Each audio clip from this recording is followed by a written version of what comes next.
Welcome back to Dave's podcast. A few years ago now, I was involved in a wide game called, I think we called it the Escape Game, when I was working at the Lee Abbey Conference Centre in Devon. And the aim of it was to escape from the main building at night in the dark, and there were guards with torches who were trying to stop you from getting away. And I remember lying in a field in the dark and realising that it was quite a light night, because the moon was bright and I could see everything around me. And a couple of guards came past with torches, and I thought, any minute now I'm going to be spotted.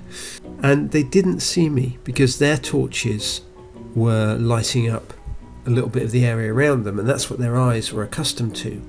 My eyes, because I had no torch, had grown accustomed to the dark and the moonlight, and I could see a lot further, whereas to them their torches provided just a short view of what was around, and so I got away with it. I recently wrote this short story, this parable called No Flashlight, which is about a couple who are venturing through a forest and they run out of light, and what will they do? I wanted to write about that notion that I think quite a lot of people struggle with, about where they're going, what they're doing, and why things haven't worked out the way they have, and why the future hasn't opened up in the way that it might have done. The Bible uses the analogy of light a lot.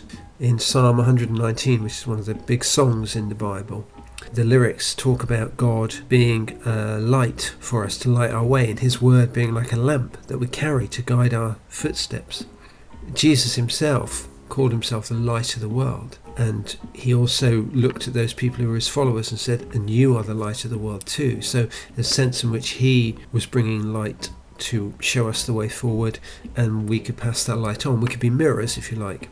There's a great line in that song by Coldplay, Viva La Vida, which says, be my mirror, my sword, my shield, my missionaries in a foreign field. But that idea that we reflect the light of God to other people to help them see. But it may be that, as in the story, the situation is that the kind of light we get only lights up the next few footsteps.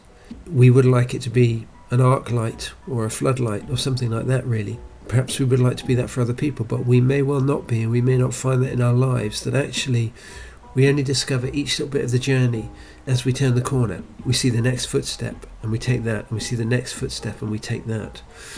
I remember years ago hearing someone talk about that analogy, that this is what the guidance of God is like. It's enough light to see the next footstep ahead, see the next move that you have to make, just enough light for that. It doesn't necessarily show you the way ahead or the full journey ahead. I heard a bishop a few years ago say that if the disciples who were Jesus' friends, if they'd have known what it was going to be like, and if they'd have known who else was going on that journey with them, they may well not have chosen to follow Jesus. But they didn't know. They just took a few steps. They just began that journey. Thanks very much for listening. That was Dave's podcast.